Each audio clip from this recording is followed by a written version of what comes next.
Olá, senhores, sejam muito bem-vindos ao Física na Rede. Aqui com vocês é o professor Marcelo Martins. Nesta aula de hoje, a gente vai iniciar o estudo da ótica, e para ser mais específico, a ótica geométrica por meio de seus princípios, e nada melhor do que a gente destacar um versículo bíblico que fala sobre a nossa temática. Esse versículo ele encontra-se lá no livro de Gênesis, no capítulo 1, versículo 3, que diz assim: E disse Deus, haja luz, e houve luz. Então, como foi destacado, a ótica, ela é o ramo da física que ela vai estar estudando a luz. O objeto de estudo da ótica é a luz. Pessoal, antes da gente começar a nossa aula de hoje, eu já peço que vocês se inscrevam em nosso canal, ative aí o sininho de notificação para receber o nosso vídeo em primeira mão e já dá aquele like para poder contribuir com o nosso trabalho. A outra coisa que eu também destaco nesta aula é o nosso Instagram.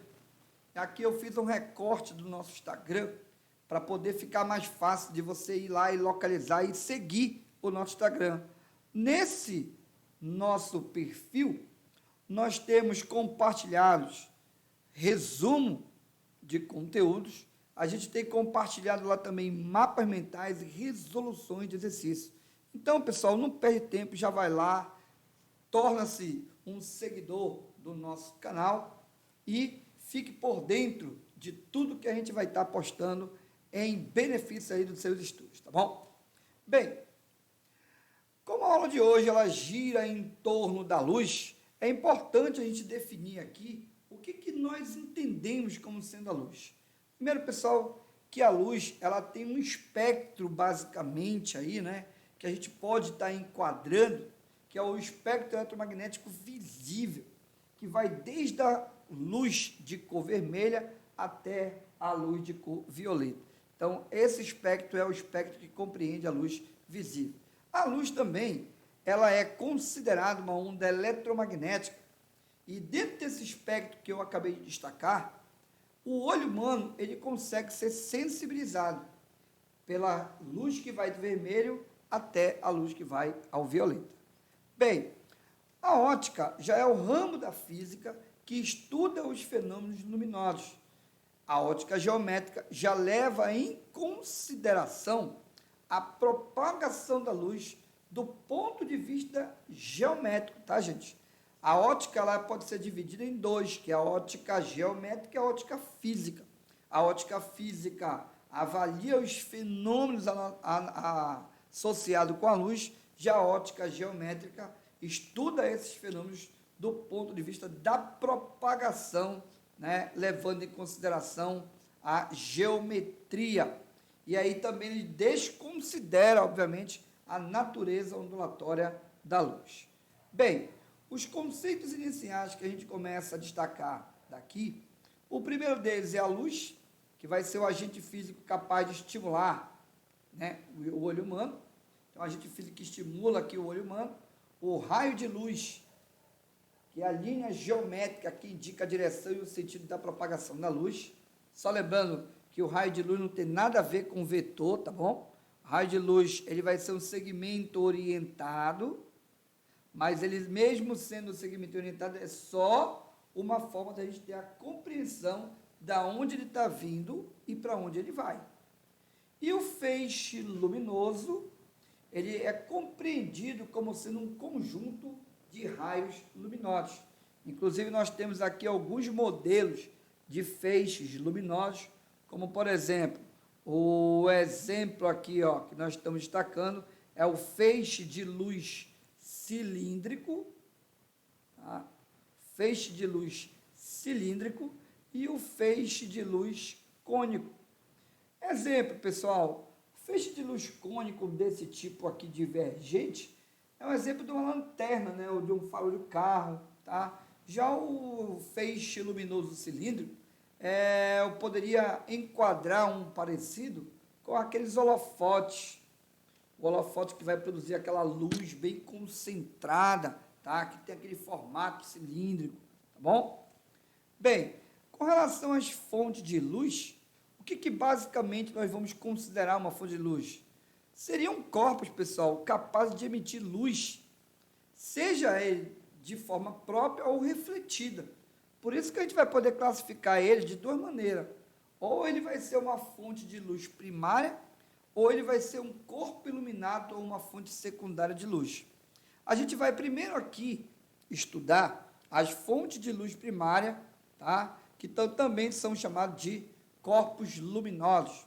São aquelas fontes de luz, ou melhor, são aquelas fontes que emitem luz própria, como é o caso da lâmpada incandescente, as lâmpadas de formas gerais, tá? Aí eu classifico para vocês, inclusive, essa fonte de luz primária sob dois pontos de vista. O primeiro deles são as consideradas fontes de luz incandescentes.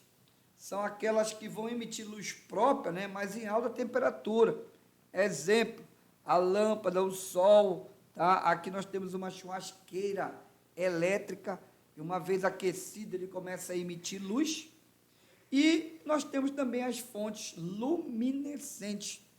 Já são aquelas fontes que vão emitir luz, mas em baixa temperatura, sendo elas as fontes de luz luminescente fluorescente e as fosforescentes. Qual é a diferença de um para o outro?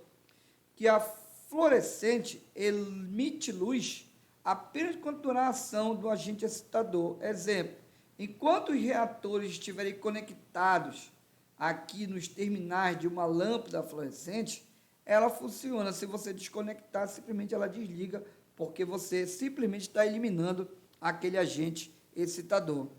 Já os corpos luminescentes do tipo fosforescente, eles vão emitir luz por um certo tempo, mesmo após ter cessado a ação do agente excitador. Olha o exemplo aqui, gente. Aqueles relógios, aquelas coisas que brilham no escuro, né? Então, a gente vai perceber que esses materiais, eles vão recebendo a luz, recebem a luz, recebem a luzeles fazem com que os elétrons saltem camadas exteriores, e eles ficam bastante agitados, por isso que eles ficam emitindo luz, e mesmo depois da fonte externa ter sido, né, desligada, por exemplo, mesmo depois de ter parado de receber luz, eles continuam emitindo luz. Eu vou mostrar já um exemplo para vocês. Primeiro eu quero também destacar as fontes secundárias. O que seriam as fontes secundárias? Seriam aquelas fontes que não têm a capacidade de emitir luz própria. Elas acabam refletindo a luz que incide sobre ela. Então, as fontes secundárias são também chamadas de corpos iluminados. Exemplo, pessoal, a lua é um corpo iluminado, você é um corpo iluminado, a cadeira, a roupa, enfim, entre outros elementos. Todo e qualquer que seja o elemento, que tu só vai conseguir enxergá-lo quando você o ilumina, ele é chamado de corpo iluminado ou fonte secundária de luz. Ele não emite a luz própria, ele emite a luz que é refletida sobre ele. Bem, para poder compreender um pouco mais a respeito dos materiais fosforescentes, imagina que a gente tenha aqui uma fonte de luz ligada e que esse material seja material fosforescente aqui, ó. Então, esse material fosforescente, lâmpada desligada e desligada aqui, ó. Uma vez, então, que ele começa a receber energia, tá, dessa lâmpada, ele faz com que os elétrons comecem a saltar para as camadas mais externas. Então, eles recebem essa energia e os seus elétrons começam a saltar para as camadas mais, ou seja, os elétrons ficam mais energizados, tá? E o átomo, nesse caso deles, acabam ficando no estado excitado. Uma vez que você desliga a lâmpada no escuro, por exemplo, você tem a capacidade de enxergar, né, aqueles letreiros no escuro, às vezes uma camisa que brilha no escuro, até mesmo uma tinta, ou até mesmo o seu relógio. Por que isso acontece? Porque, basicamente, esses elétrons que receberam a energia durante a lâmpada estar ligada, eles vão agora emitir a energia para o meio externo e eles vão começar a voltar ao seu estado fundamental. Fazendo isso, a gente nota, então, que eles começam a ser perceptível ou percebido no escuro, tá bom? Bem, dando continuidade, nós temos aqui a classificação dos corpos ópticos sobre 3 categorias. Nós temos aqui os chamados corpos opacos, que impedem simplesmente que a luz se propague por meio dele. Nós temos aqui os corpos translúcidos, que permitem parcialmente, né, a passagem da luz por meio dele. E nós temos os corpos transparentes, que permitem que a luz consiga atravessar sem perder o seu paralelismo. A gente vai ver mais tarde, né, como é que ficariam esse paralelismo, tá bom? Bem, o tipo de luz emitida pelas fontes, a gente pode classificar ela como sendo uma luz monocromática ou simples. São aquelas fontes que já vão emitir uma luz de uma única cor. Exemplo, já coloco aqui para ti, ó, o vapor de sódio que produz uma luz amarelada. E aqui nós temos um LED, né, já emitindo uma cor um pouco mais, né, próxima do branco. Bem, já a luz policromática, ela também é chamada de luz composta. Ela é resultante de uma combinação de luzes monocromáticas, ou seja, ela é composta de várias outras luzes monocromáticas. Exemplo, a luz branca, que é a luz solar, tá? Ela é uma luz policromática, onde ela contém no seu espectro as 7 cores que fazem parte do arco-íris, tá bom? Exemplo, que a gente consegue ver a formação, né, a decomposição das outras cores quando a gente faz a luz incidir sobre um certo ângulo, sobre um prisma, e esse prisma, então, ele acaba permitindo, tá, a decomposição da luz branca nas cores que nós conhecemos no arco-íris. Aqui tem um experimento que foi feito em praça pública, ó. Note que esse prisma permite a formação das cores que são projetadas lá no solo, as 7 cores do arco-íris. Dando aqui continuidade, pessoal, é importante a gente saber como a gente consegue observar as cores dos corpos. Então, existem basicamente 2 fenômenos que estão associados à observação das cores dos corpos. Uma vai ser a absorção e a outra vai ser a reflexão da luz. Só lembrando que a reflexão tem 2 modelos. Se a superfície ela for muito bem plana e regular, aí as luzes, ou seja, os raios de luz que incidem de forma paralela, refletem e mantêm o paralelismo. Porém, se a tua superfície não for uma superfície plana, polida, né, e ela for imperfeita, aí o que acontece? Quando a luz incidir sobre essa superfície, haverá um espalhamento desses raios de luz, ou seja, ele perde o paralelismo. Portanto, esse tipo de reflexão, ele é chamado de reflexão difusa. E na maioria das vezes, é desta maneira que a gente vai conseguir observar a cor de um corpo. Observa no seguinte exemplo que já foi colocado aqui na absorção, ó. A luz branca, que é a luz que compõe aí as 7 cores do arco-íris, ela incide sobre um objeto que, sobre esse tipo de luz, ele é azul. Mas por que ele é azul? Porque eu enxergo esse cara azul, basicamente, gente, porque esse objeto, ele, por ser azul, ele só vai conseguir refletir a própria luz da cor dele.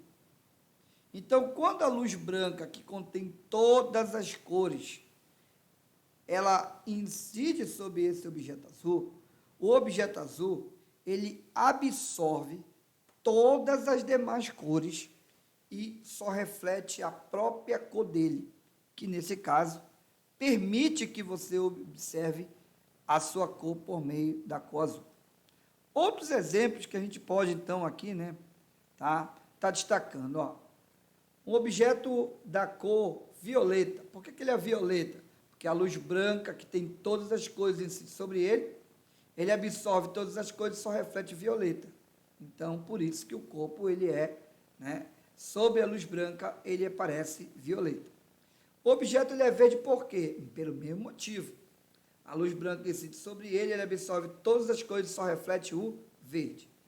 Porém, se o objeto sobre luz branca ele é verde, e se eu colocá-lo sobre uma iluminação de uma luz vermelha, esse corpo ele vai absorver toda essa radiação vermelha, porque dentro do vermelho não tem a cor verde.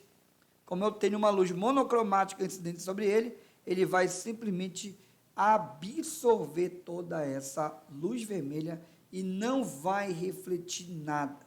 Logo, você irá perceber que aquele objeto que na luz branca ele parecia verde, sobre a luz vermelha ele vai aparecer sobre cor nenhuma, e a cor nenhuma é o preto, tá, gente? Então, ele não reflete nada, então a gente diz que esse corpo ele será um corpo preto ou um corpo negro, tá bom?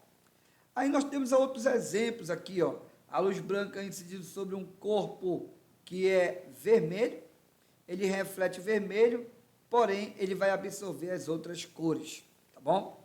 O mesmo vai acontecer com um objeto na cor verde e na cor azul. Ele vai sempre absorver todas as outras cores e vai refletir a cor que ele apresenta, tá bom? Isso se ele for iluminado com uma luz branca.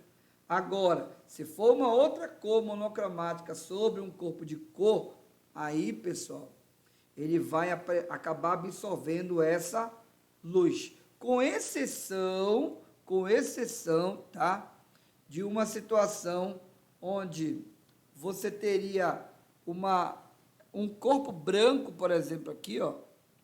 Você tem um corpo branco e você o ilumina com uma luz vermelha, significa dizer que esse corpo, que ele é branco, ele vai aparecer para você vermelho, porque o branco, ele vai ter a capacidade de refletir todas as cores que são incidentes sobre ele. Bem, pessoal, aí tem um tópico bem interessante, que é chamado de ano-luz. O ano-luz, ele é uma unidade astronômica bastante utilizado. Mas o que é basicamente o ano-luz? O ano-luz, ele é uma distância, gente. Apesar do nome ser ano-luz, ele é uma distância. E ele corresponde a uma distância que a luz percorre durante um ano em uma velocidade muito alta, que é a própria velocidade da luz. Então, a velocidade da luz é da ordem de 3 vezes 10 elevado a quinta km por segundo, ou 3 vezes 10 elevado a oitava metros por segundo. Se a gente quiser medir o ano-luz, é simples. Tu vai ter que pegar aqui o tempo que corresponde a um ano terrestre, tá bom? Só que tu vai ter que transformá-lo para segundo, e você vai multiplicar com essa velocidade para poder ter o valor da distância. Lembrando que para calcular a distância, basta pegar a velocidade e multiplicar com o tempo. Neste caso, a velocidade está sendo simbolizada pela letra C, que é o símbolo da velocidade da luz. Então, é altíssimo, ó, 3 vezes 10 a oitava metros por segundo. Esse tempo você vai ter que transformá-lo para segundo, mas eu já fiz essa conta e estou mostrando para ti que um ano-luz, que corresponde ao quê, cara? Ele corresponde a uma distância, que é a distância que a luz percorre durante o tempo de um ano. E esse valor, ele equivale a 9,5, 10 elevado a 13 quilômetros. Se você quiser esse valor para metro, é só pegar do quilômetro mais 10 a terceira, ou ele seria aproximadamente 9,5, 10 elevado a 16 metros. Então, essas seriam, tá? Esses, na verdade, seriam os números atribuídos a um ano-luz, que corresponde a uma unidade de distância. Bem, aí nós chegamos nos exercícios. É hora da gente poder pôr em prática aquilo que a gente acabou vendo na aula de hoje. A primeira questão já diz assim, ó: sob a luz solar, a grama de um jardim, na verdade, de um jardim, não de uma, é de um jardim, ele é verde porque, letra A, absorve acentuadamente a luz verde do espectro solar. Gente, se ele só absorvesse e não refletisse, não tinha como a gente ver a cor, né? Então, está fora a letra A. A letra A, então, ele tem que refletir. Letra B, difunde acentuadamente a luz verde do espectro solar, confere, gente, o termo difunde acentuado quer dizer que ele está refletindo de forma difusa a luz do espectro solar na cor verde. Por isso, a alternativa correta aqui seria a letra B. Vamos ver por que não seriam as demais? A vista apresenta grande sensibilidade em relação ao verde e ao roxo. Não, gente, nada a ver aí, tá? Para explicar por que a grama é verde. D. Todas as cores do espectro solar são difundidas, exceto o verde. Não, se fosse assim, tu ia ver ele de outra cor, menos o verde, né? E letra E, o espectro solar é predominantemente verde. Não, ele tem as 7 cores do arco-íris. Bem, a próxima questão foi uma questão que caiu na prova do Enem. E diz assim, ó, Seu Olhar, Gilberto Gil, 1984. Na eternidade, eu quisera ter tantos anos-luz, quantos fosse precisar para cruzar o túnel do tempo do seu olhar. A questão, então, destaca assim, Gilberto Gil usa na letra da música a palavra composta anos-luz. O sentido prático, em geral, não é obrigatório o mesmo que na ciência.